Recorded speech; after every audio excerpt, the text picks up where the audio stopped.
여러분에겐 잊지 못하는 바둑 경기가 있으십니까? 저는 바둑을 그렇게 좋아하진 않지만 결코 잊을 수 없는 바둑 한 경기가 있습니다. 그 바둑 경기는 여러분들도 잘 아시다시피 이세돌 9단과 구글 딥마인드 인공지능 AI 알파고와의 바둑 대결이었습니다. 이 대결이 있기 전에 이세돌은 이렇게 말한 적이 있습니다. 4대 1이나 5대 0으로 내가 이길 것이다. 그런데 이후에 경기는 결코 쉽지 않았습니다. 왜냐하면 이세돌 9단이 3번의 연이어서 패배를 당한 것이죠. 그러자 이세돌은 이후에 철저한 복기를 시작합니다. 여러분, 복기가 뭔지 아십니까? 이 바둑 기사가 상대편과 겨루면서 이 바둑을 한 수 한 수 두었던 것을 다 기억하여서 그것을 다시 두어 봄으로써 내가 무엇을 실수했는지, 내가 무엇을 잘못했는지, 내가 무엇을 놓쳤는지 그 하나하나를 다 확인하는 작업이 바로 복기입니다. 저는 선수들이 경기를 다 마치고 난 다음에 치열하게 오랜 시간 경기를 치렀던 이 한 수 한 수를 다 기억하여서 복귀하는 모습을 보게 되면 참으로 놀랍기 그지없습니다. 어떻게 그 모든 경기를 한 수 한 수를 다 기억할 수 있을까 참 놀라게 됩니다. 어느 전문가는 바둑 프로기사가 바둑 한 수를 둘 때 1000가지를 내다본 다음에 한 수를 둔다고 합니다. 그리고 구글 전문가는 이 알파고가 한 수를 둘 때 10만 가지의 수를 염두에 두고 그 한 수를 둔다고 말을 하더라고요. 그렇다면 그 기사가 두는 그 한 수에는 1000가지의 의미와 1000가지의 뜻이 담겨 있으니 어찌 의미 없는 한 수가 있을 수 있겠으며 어찌 불필요한 한 수가 있을 수 있겠습니까? 그 많은 의미가 담겨 있으니 어찌 그 한 수를 쉽게 잊을 수가 있겠습니까? 여러분, 인간도 바둑 한 수를 둘 때 1000가지의 미래를 내다보고 그 한 수를 둔다면, 기계도 한 수를 둘 때 10만 가지의 미래를 내다보고 한 수를 둔다면, 세상을 무에서 유로 창조하신 우리 하나님께서, 지혜의 근본이신 우리 하나님께서 자신이 사랑하시는 그의 백성들의 인생의 한 수 한 수를 두실 때 몇 가지의 미래를 내다보시면서 두실까요? 하나님의 그 한 수에 실수가 있겠습니까? 하나님의 그 한 수에 의미 없는 수가 있겠습니까? 하나님께는 결코 악수란 있을 수 없습니다. 하나님은 비록 나의 제한적인 시각으로 보게 되면 의미 없는 수 같고 불필요한 수처럼 보인다 할지라도 우리 하나님은 수백, 수천, 아니 셀 수도 없는 그 수의 미래를 내다본 다음에 나의 인생에 그 한 수를 둔다는 것입니다. 그러니까 우리가 하나님을 신뢰할 수 있는 것이죠. 여러분, 우리 하나님을 신뢰하시기 바랍니다. 지혜의 근본이신 하나님을 신뢰하시기 바랍니다. 그 하나님 의지하면서 하나님과 함께 승리를 위한 그 한 수 한 수를 두면서 살아가시기 바랍니다.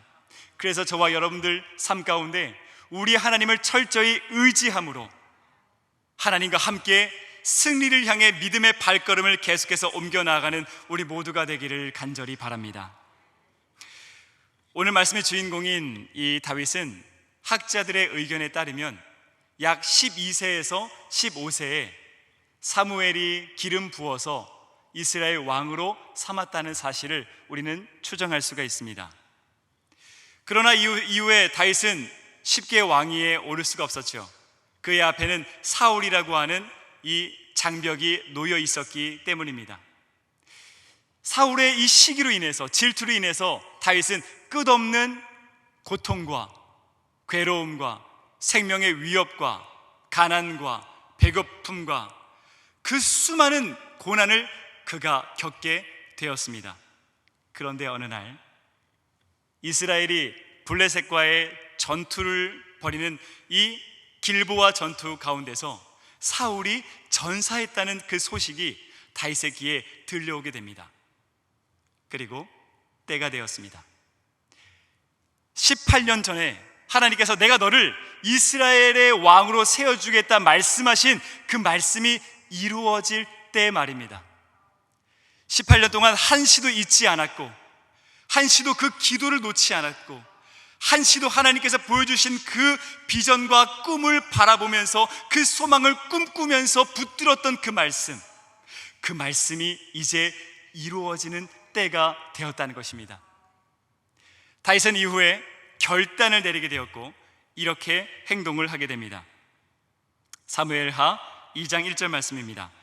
그 후에 다윗이 여호와께 여쭈어 아뢰되 내가 유다 한 성읍으로 올라가리이까? 여호와께서 이르시되 올라가라. 다윗이 이르되 어디로 가리이까? 이르시되 헤브론으로 갈지니라. 다윗은 가장 먼저 하나님 앞에 나아가 여쭈었다는 거예요. 여러분, 저는 이 말씀이 참으로 이해가 되지 않습니다.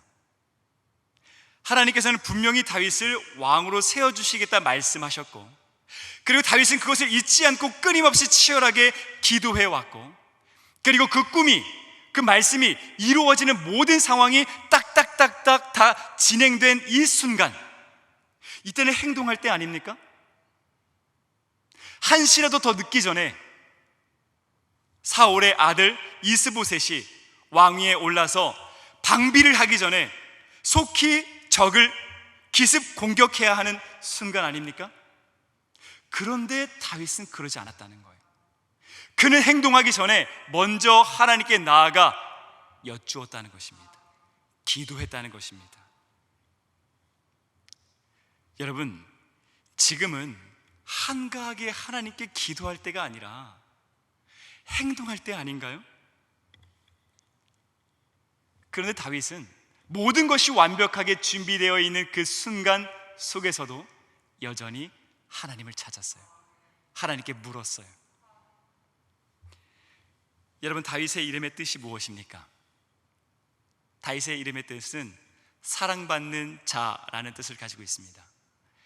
그 이름의 뜻처럼 다윗은 참 평생 하나님의 큰 사랑을 받으면서 살아갔던 사람이었죠. 그 비결이 뭘까요?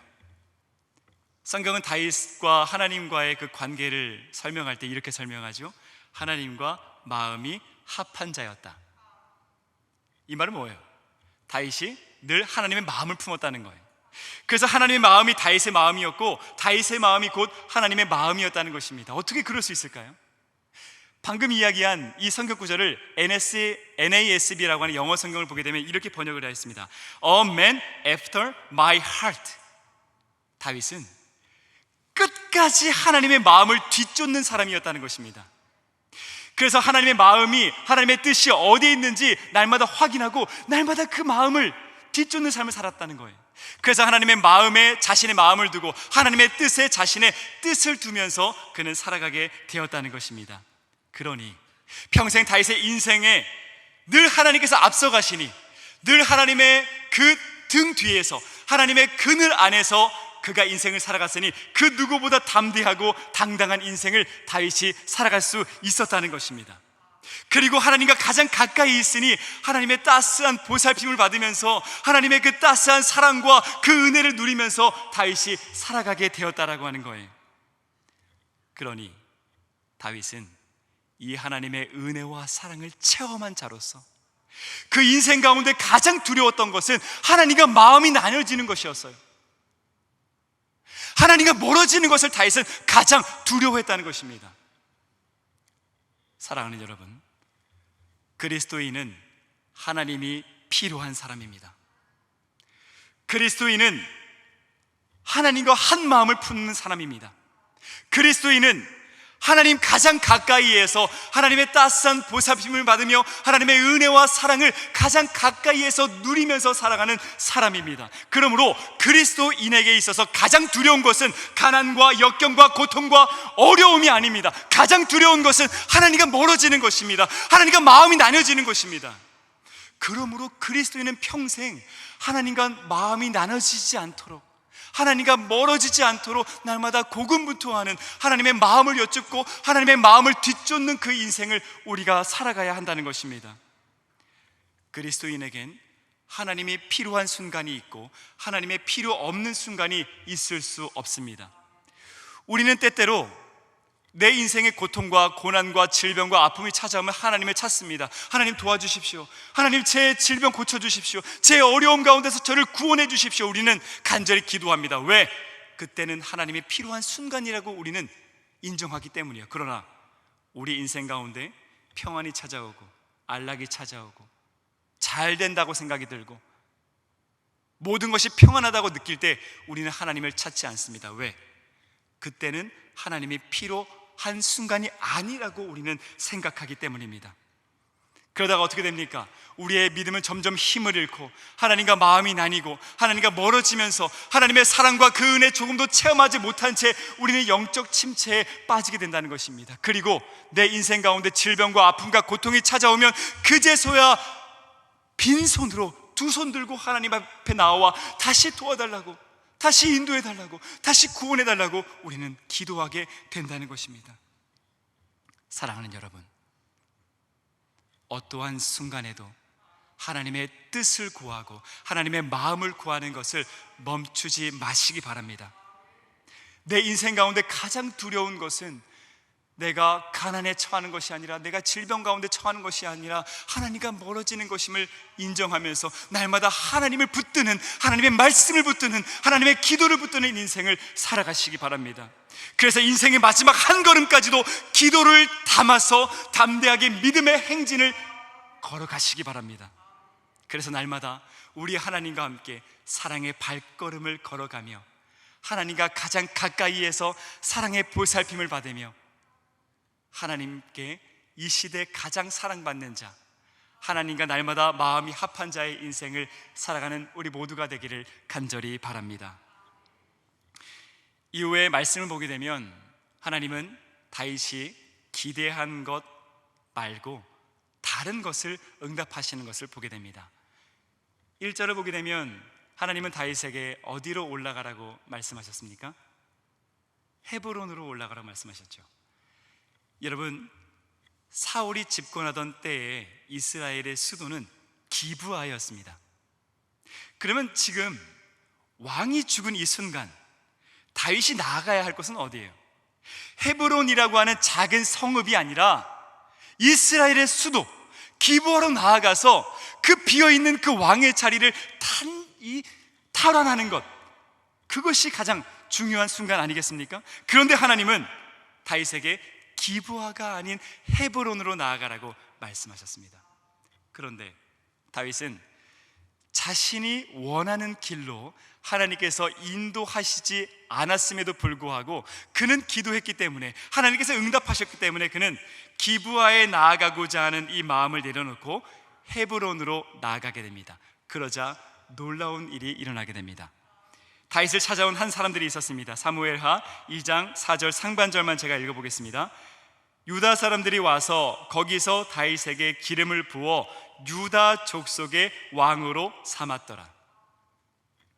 다윗이 헤브론에 도착했다는 소식을 듣자 이 다윗의 족속의, 이 유다의 족속의 지도자들이 다윗을 찾아왔다는 거예요. 그리고 우리의 왕이 되어 주십시오 간청하고 그에게 기름을 부어서 유다의 왕으로 세웠다는 것입니다. 여러분, 이 말씀은 아주 놀라운 말씀입니다. 지금 다윗은 어떠한 전쟁을 치르지 않았음에도 불구하고, 어떠한 피를 흘리지 않았음에도 불구하고, 어떠한 손해를 입지 않았음에도 불구하고, 어떠한 공로를 자신이 취하지 않았음에도 불구하고 오직 하나님의 은혜로 그는 유다의 왕으로 환대를 받으면서 그 왕의 자리에 오르게 되었다는 것입니다. 만약에 다윗이 하나님께서 헤브론 나아가라 라고 하신 그 말씀을, 그 응답하심을 들었을 때, 아니야, 이건 하나님의 응답하심이 아니야, 하나님은 분명히 나를 기브아로 인도하실 거야 라고 하고 기브아로 나아갔다면 어떤 일이 일어났을까요? 말씀을 제가 보겠습니다. 사무엘하 2장 8절입니다. 사울의 군사령관 넬의 아들 아브넬이 이미 사울의 아들 이스보셋을 데리고 마하나임으로 건너가. 길보아 전투에서 사울 왕이 죽었다는 비보를 듣자마자 가장 강력한 군사력을 가지고 있었던 아브넬이 사울의 아들 이스보셋을 이미 왕 위에 세웠다는 거예요. 그 말은 뭡니까? 다윗이 쳐들어올 그 순간을 준비하고 있었다는 거예요. 쳐들어오면 바로 전쟁을 할 수 있는 모든 준비를 다 완료했다는 것입니다. 그래서 다윗이 하나님의 응답하심을 버리고 자신의 의견을 내세워서 기부하러 나아갔다면 다윗은 엄청난 손해를 입었을 거예요.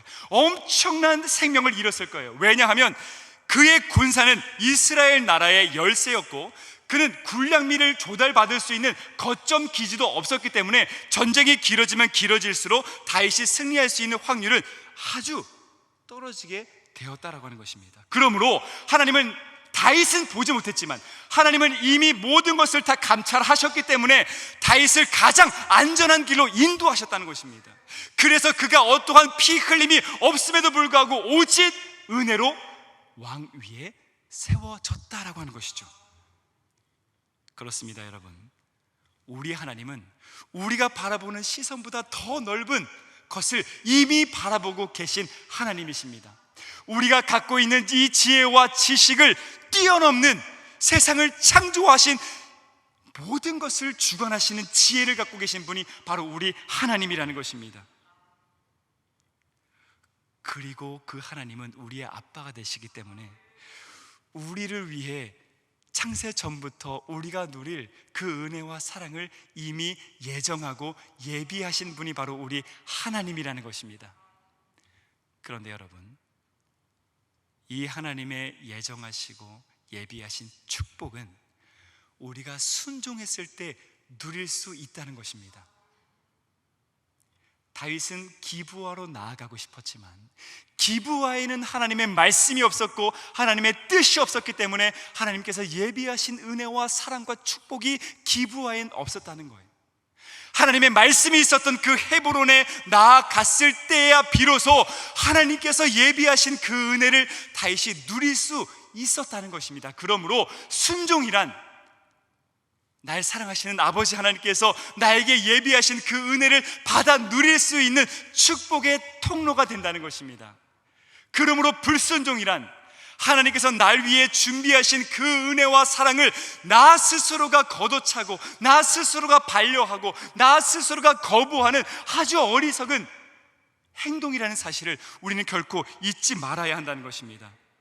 그러므로 여러분, 하나님께 간절히 기브아로 인도해 주십시오 기도했습니까? 그런데 하나님께서 여러분들을 헤브론으로 인도하셨습니까? 그렇다면 여러분들의 경험, 여러분들의 지혜, 여러분들의 지식 다 내려놓으십시오.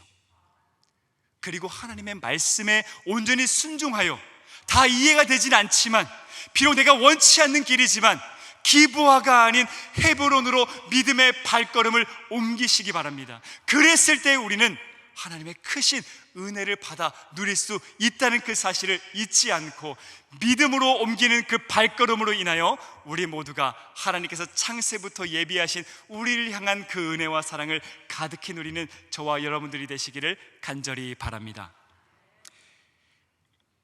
다윗은 오랫동안 도망자의 삶을 살았죠. 고향을 떠나서 살았습니다. 고향이 너무 가고 싶었어요. 그리고 드디어 고향 땅을 밟게 되었죠. 그런데 다윗의 마음은 결코 편치 않았습니다. 하나님은 다윗에게 무엇을 약속하셨습니까? 내가 너를 이스라엘의 왕으로 세우겠다 말씀하셨어요. 그 말은 12족속 전체 왕을 의미하는 것이지 고작 유다 한 지파의 왕을 의미하는 것이 아니었습니다. 그런데 더욱 놀라운 것은 하나님은 다윗에게 약속하셨던 그 말씀을 7년 6개월 동안 응답하심을 유보했다는 거예요.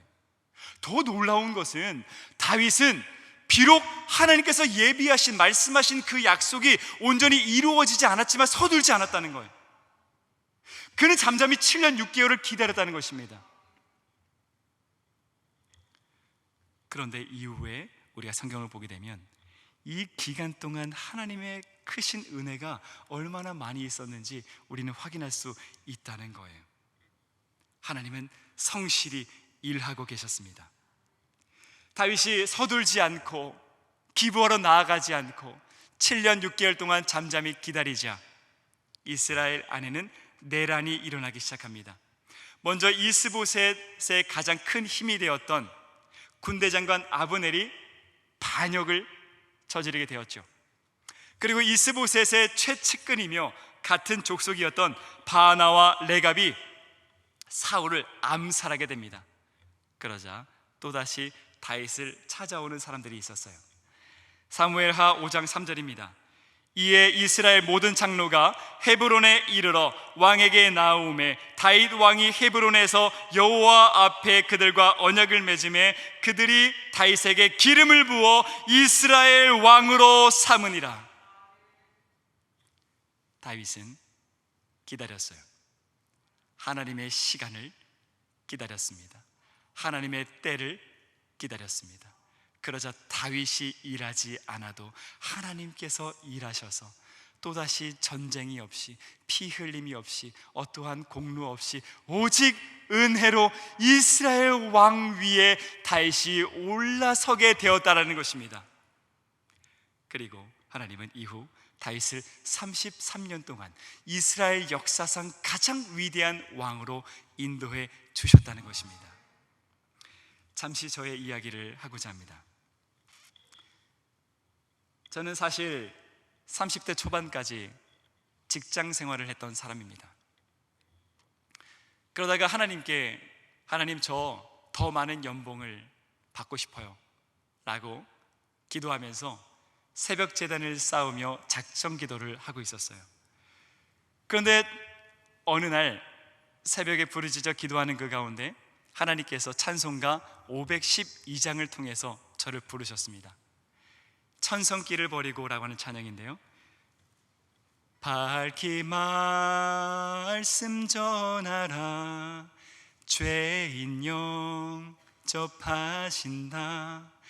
밝히 말씀 전하라 죄인 영접하신다. 제가 이 찬양을 받아들고 모든 것을 내려놓고 신학교에 나아가게 되었습니다. 그런데 신학교에 나아가는 그 길목은 결코 순탄치만은 않았습니다. 가장 먼저 일을 잘하고 있었던 직장인이 하루아침에 사표를 내던지고 가장이었음에도 불구하고 모든 경제활동을 끊는 것은 결코 쉬운 일이 아니었어요. 그때 당시에 제 아내는 주부였습니다. 제가 그렇게 부르심을 받으니까 제 아내는 내가 다시 일을 하겠다, 당신은 하나님의 일을 해라 라고 응원해 주었지만 쉽게 결단을 내리지 못했어요. 그렇지만 끝내 결단하고 사표를 내던지고 도서관에 앉게 되었습니다. 그런데 사실 제 마음 안에는 믿는 구석이 하나 있었어요.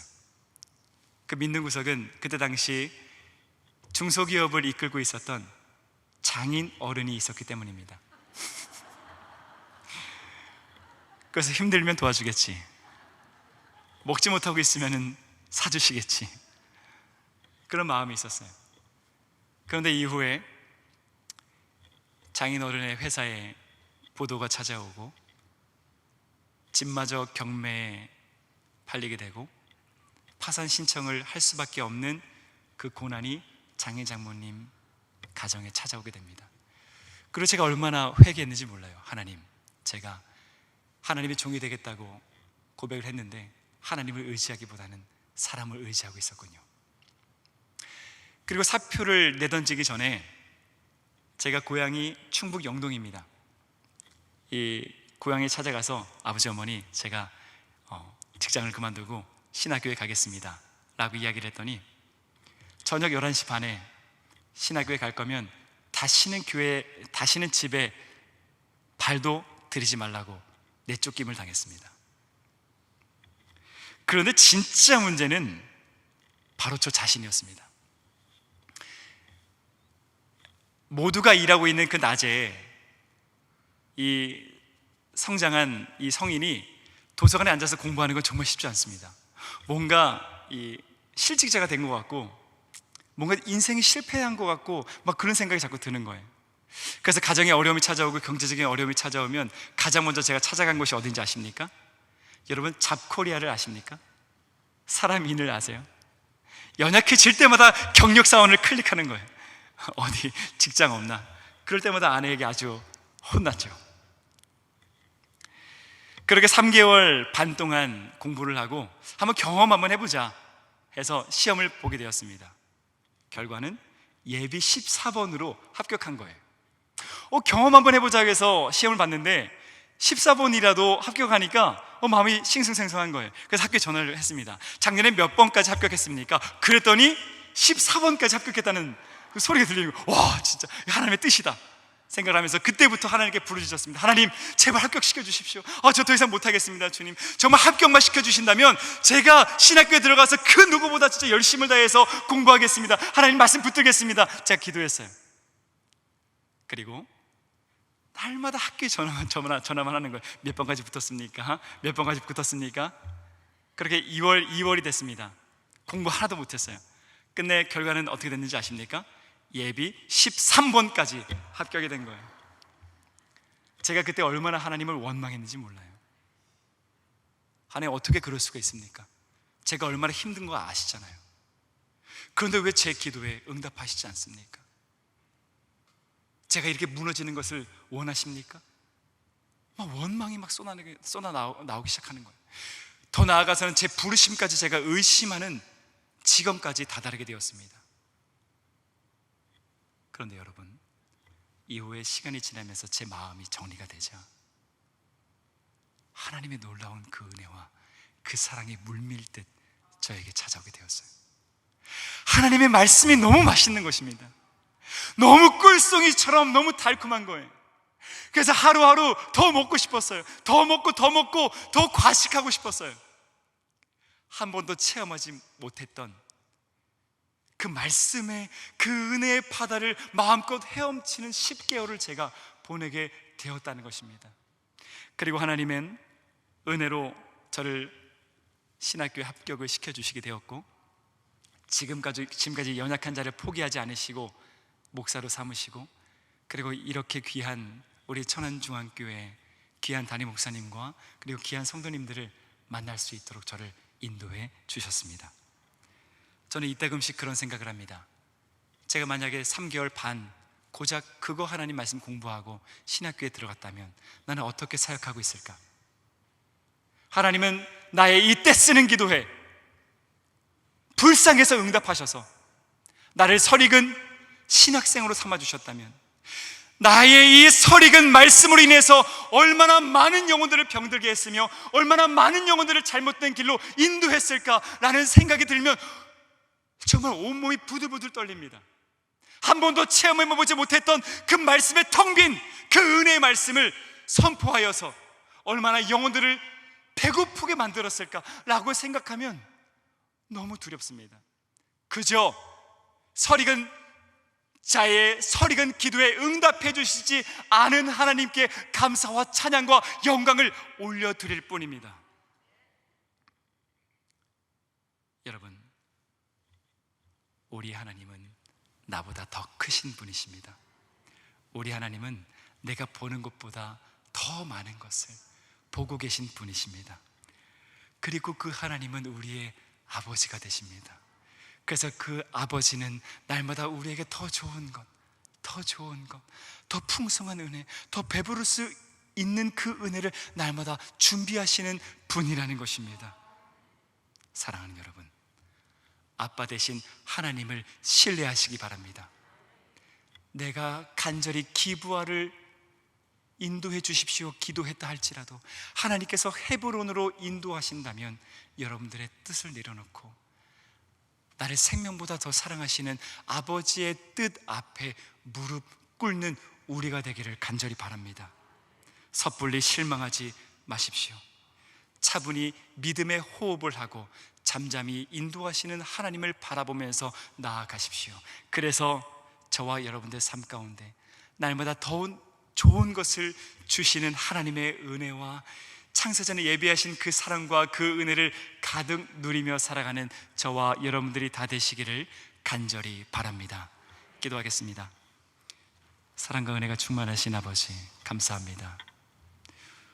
하나님, 우리는 연약합니다. 그래서 하나님의 뜻은 아랑곳하지 않고 날마다 우리의 뜻만을 관철시킬 때가 참으로 많습니다. 그럼에도 불구하고 나를 사랑하사 나의 설익은 기도에 함부로 응답하지 않으시고 하나님의 계획대로, 하나님의 시간대로 우리를 인도해 주시니 감사드립니다. 비록 하나님께서 내가 원치 않는 길로 인도하신다 할지라도 날 위해 생명마저 아낌없이 바쳐주신 그 하나님을, 그 주님을 신뢰하면서 잠잠히 믿음의 심호흡을 하고 주님의 마음을 뒤쫓는 인생을 살아가는 우리 모두가 될 수 있도록 우리의 마음을 주장하시고 인도하여 주시옵소서. 감사드리오며 사랑하는 우리 주 예수 그리스도의 이름으로 기도드리옵나이다. 아멘.